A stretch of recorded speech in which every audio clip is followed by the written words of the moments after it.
medicina. Um gênio, infelizmente já falecido, Dr. Leser, foi o primeiro cara que inventou a prova tipo teste, mostrou que a prova tipo teste funcionava fantasticamente no C100, e foi o cara que colocou, entre as várias matérias, o famoso teste de nível mental. Tanto é que quando depois tiraram o teste de nível mental, ele ficou enfurecido, ele escreveu artigos a respeito disso, por uma razão muito simples. Agora eu vou explicar para vocês uma coisa interessantíssima, que naquela época me pediram sigilo porque era considerado um segredo. Mas hoje deixou de ser um segredo, por quê? Porque naquela época se achava que inteligência fosse um fator genético, como a cor dos olhos. Se eu faço um teste de nível mental, e o coitado tem um nível mental baixo, ele fica desanimado, porque ele nunca vai... Não é verdade. Hoje nós sabemos que inteligência, talento e vocação são qualidades aprendidas. As neurociências já mostraram isso. Você vai dizer, o que é um teste de nível mental? Eu vou dar um exemplo. Por exemplo, todo mundo já viu testes desse tipo. Aqui, por exemplo, eu tenho 9 quadradinhos, só que um deles está faltando. Eu tenho que descobrir nos 5 de baixo qual é o correto. Olhando, examinando um pouco, e você deve estar conseguindo ver isso na sua tela, você vê que nos 9 quadradinhos, dentro dele tem 9 quadradozinhos e 3 elementos, o triângulo, a bolinha e a cruzinha. E esses elementos estão em posições diferentes em cada um deles. Provavelmente a resposta certa qual que é? Aquela na qual os 3 elementos estão em posições que não foram ocupadas nos 8 anteriores. Vamos começar, por exemplo, com o triângulo.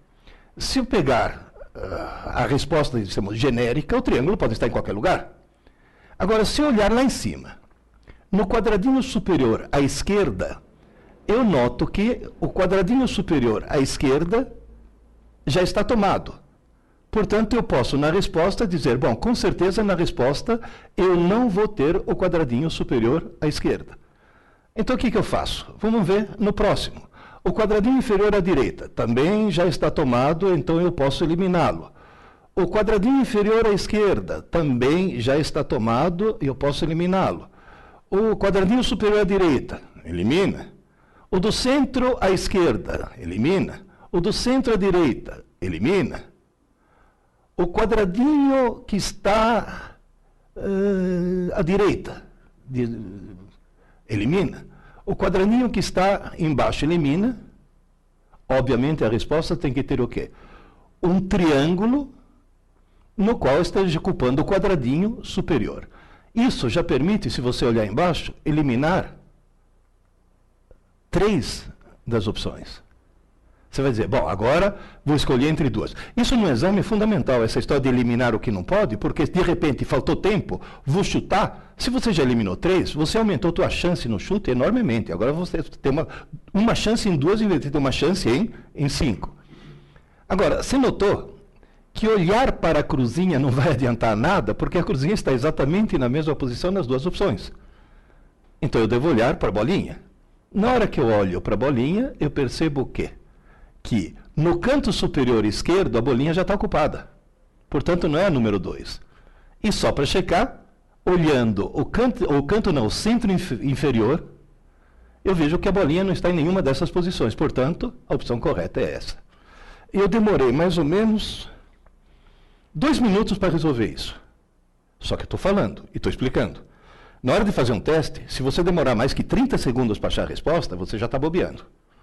Então, na realidade, esse teste mede, digamos assim, a velocidade do raciocínio e, no fundo, a inteligência. O que faziam naquele computador, aquele velho computador no qual eu comecei a programar aquela coisa gigantesca? Eles faziam simulações dizendo, por exemplo, se eliminar a importância de alguma das matérias. Por exemplo, matemática é menos importante. Quem teria sido aprovado? Geografia é mais importante. Quem teria sido aprovado? E eles tomaram um susto. Porque eles descobriram que se todas as matérias tivessem peso 0, mas fosse apenas o nível mental, o exame decisivo para escolher os candidatos escolhidos seriam, com raríssimas exceções, praticamente os mesmos. E nesse momento eles chegaram a uma conclusão que os assustou. Quem passa num vestibular difícil, quem passa num concurso difícil, não é quem sabe mais. É quem é mais inteligente. Você vai dizer, agora, o que eu faço? Simples.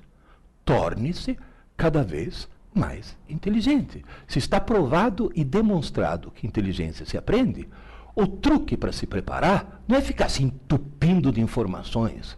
O truque é ter atividades que te tornem cada vez mais inteligente.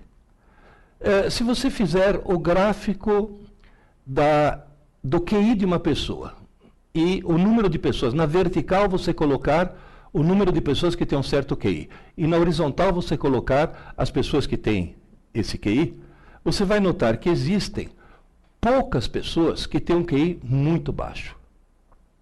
Algumas delas até têm que internar. Existem poucas pessoas que têm um QI muito alto. Essas têm que internar mesmo. Agora, existe uma grande faixa que nós vamos chamar de faixa da normalidade, que está entre justamente esses dois extremos.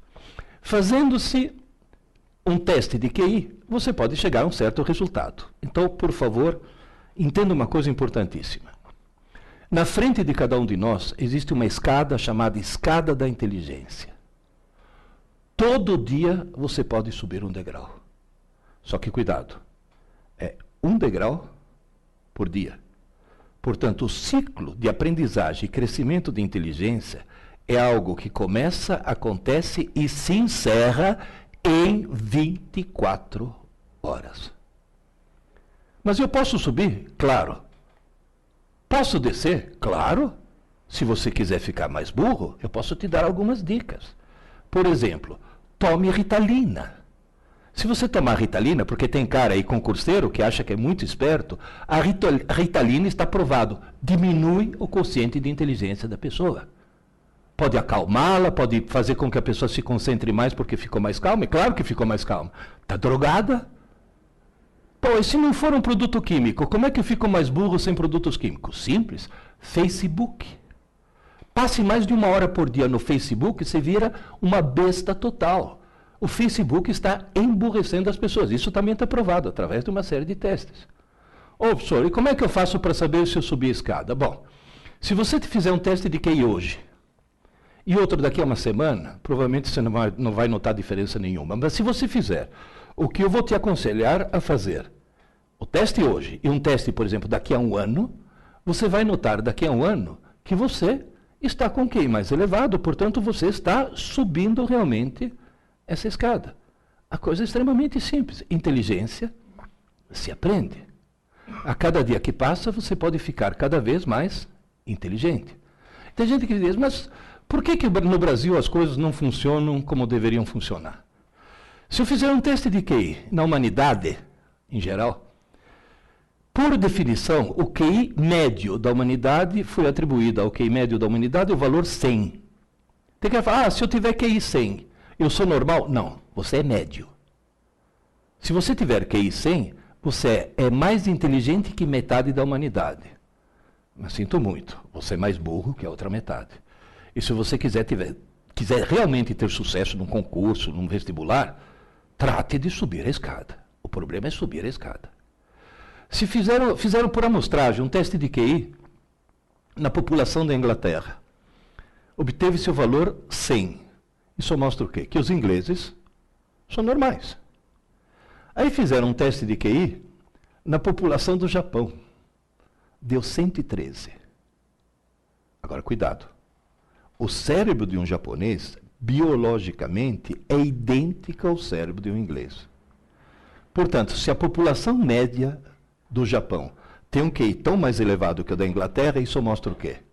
O sistema educacional japonês faz subir a escada mais do que o sistema inglês. Ou seja, a inteligência se aprende. E os japoneses aprendem mais que os ingleses porque têm um sistema educacional muito mais eficiente.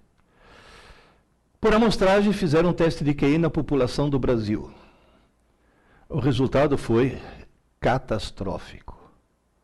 O QI médio de 87. 87 é caso limítrofe. O que nós podemos concluir daí? O sistema educacional brasileiro faz descer a escada. Faz desaprender inteligência. Nós temos aqui nesse país um potencial fantástico, uma juventude maravilhosa que está sendo imbecilizada literalmente por um sistema educacional completamente equivocado. E você que está se preparando para um vestibular ou para um concurso, provavelmente, mas muito provavelmente, você foi vítima desse gigantesco equívoco. E está na hora de mudar um pouco esse equívoco. Você foi vítima de um equívoco terrível. Mas está na hora de melhorar as coisas. Você vai dizer, qual é esse equívoco? Uma jornalista estava me entrevistando, falou, lá em Londrina, ô professor Pierre, por que o sistema educacional brasileiro é um dos piores do mundo? Eu dei uma resposta que para um italiano é óbvia. Descobri que para os brasileiros não. Porque tem duas palavras que em italiano significam coisas diferentes, mas que em português o pessoal acha que são sinônimos. Ela achou tão estranha que colocou na primeira página do jornal. E a explicação é simples. O sistema educacional brasileiro é um dos piores do mundo, porque o Brasil tem milhões de alunos e pouquíssimos estudantes. Milhões de alunos e pouquíssimos estudantes. Qual é o problema?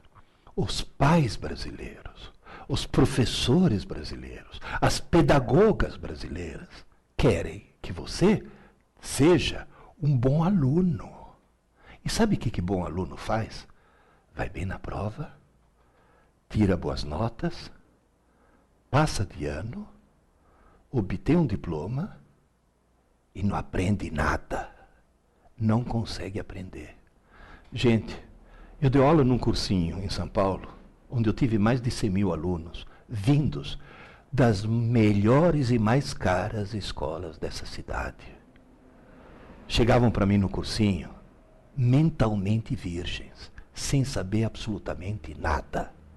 Passaram direto. Por quê? Porque no Brasil a gente confunde aluno com estudante. Bom aluno não passa no vestibular. Bom aluno não passa num concurso. Quem passa num vestibular ou num concurso é bom estudante.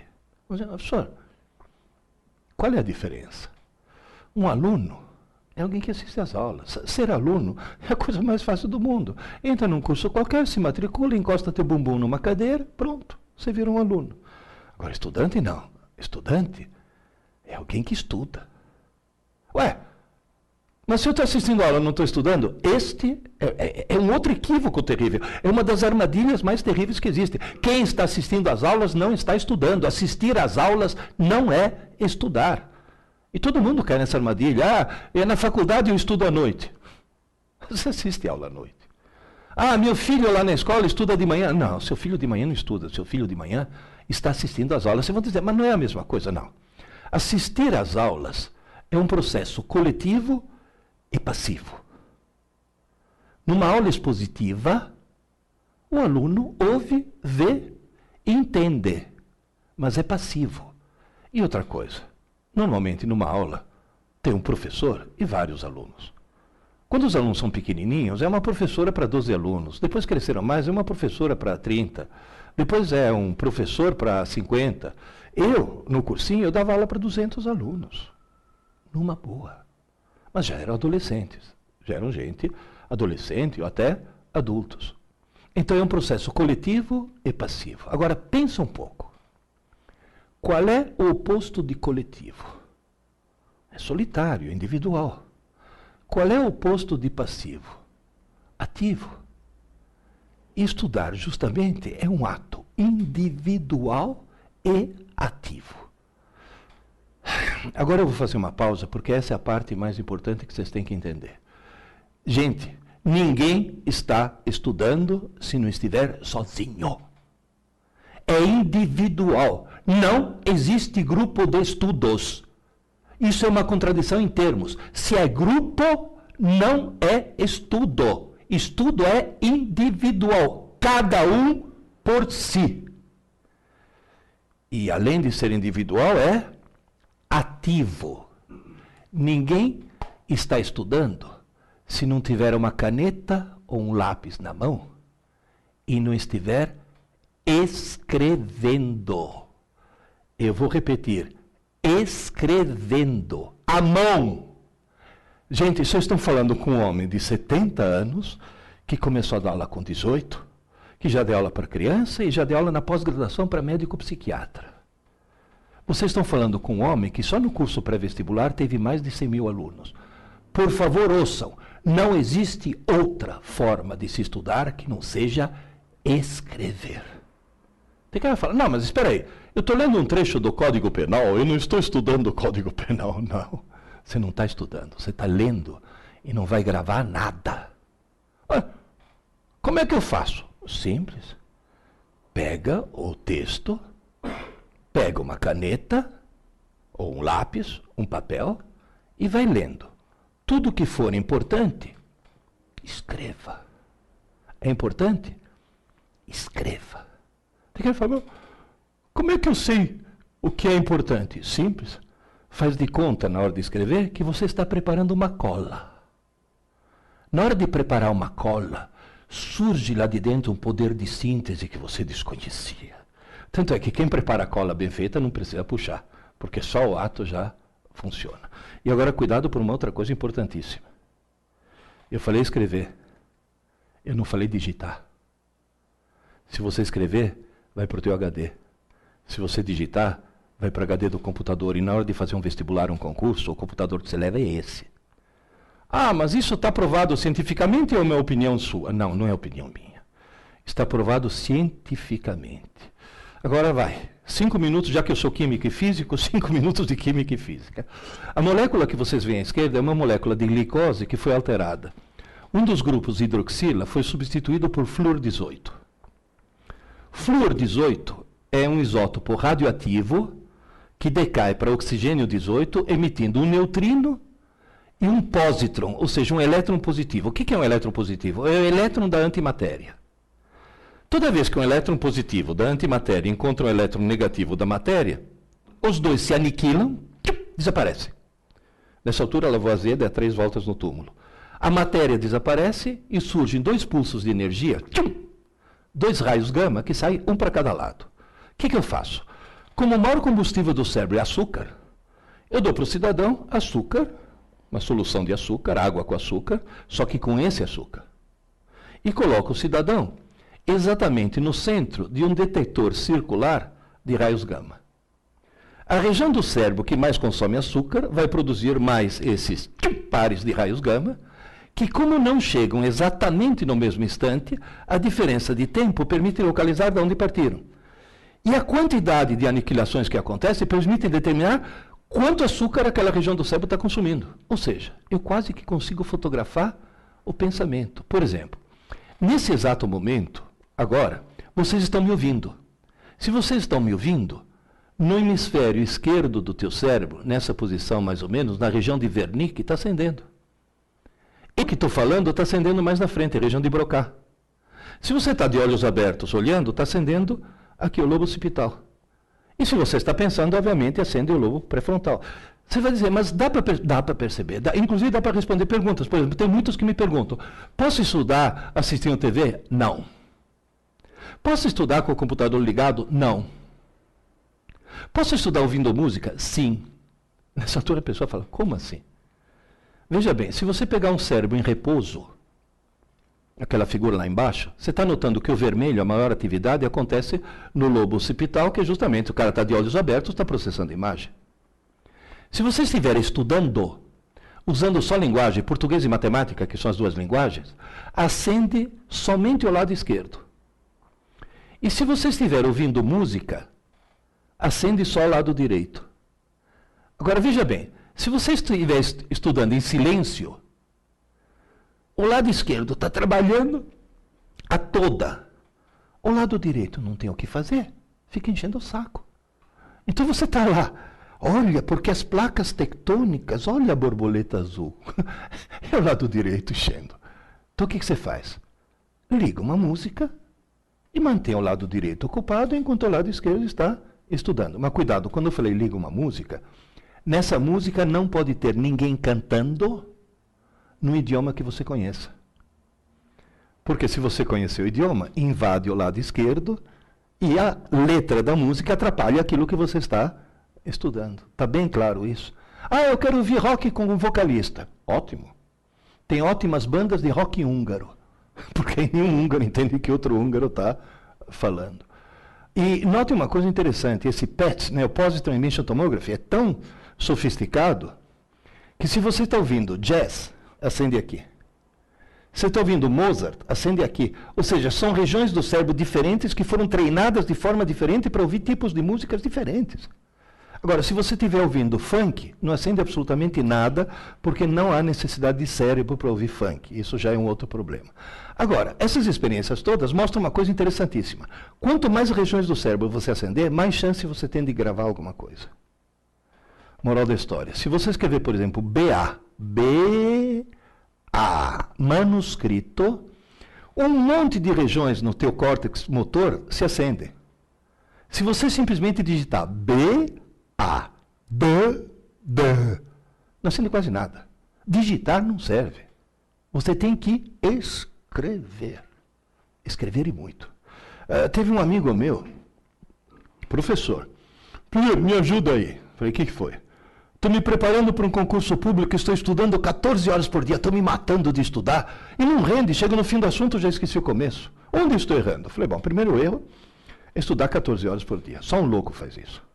Nenhum cérebro humano consegue transformar 14 horas de informação em 14 horas de conhecimento.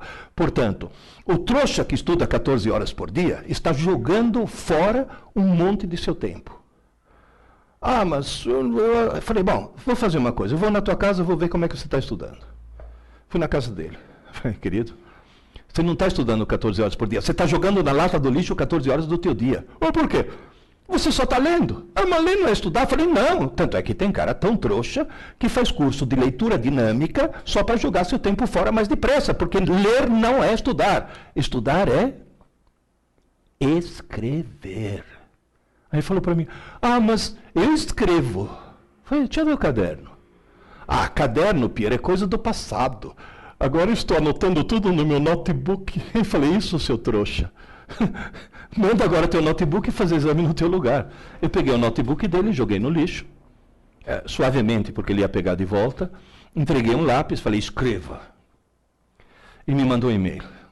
Pierre, você mudou minha vida. Tudo que estava no notebook, eu passei por caderno. Incrível. Agora eu não consigo mais esquecer as coisas. Note que ele não falou agora eu consigo lembrar, agora eu não consigo mais esquecer. Portanto, queridas e queridos, não tenha preguiça de escrever. E mais uma coisa, hein? Ler numa tela que emite luz não dá nem 30% da retenção do que ler em papel que reflete luz. Portanto, se você tiver um texto interessante na internet para ser estudado, imprima. Duas vantagens. Uma, ler em papel é muito melhor, mas é melhor mesmo. Tem vários estudos que mostram isso. E outra, se está em papel, você vai poder ao lado fazer anotações. Cuidado, eu falei escrever, não falei sublinhar. Hein? Sublinhar não adianta nada. Tem que escrever. Mas isso é perda de tempo. Tudo bem, então continua perdendo 14 horas por dia. Continua jogando na lata do lixo 14 horas do teu dia. Não adianta nada, não adianta absolutamente nada. As pessoas no Brasil não sabem estudar.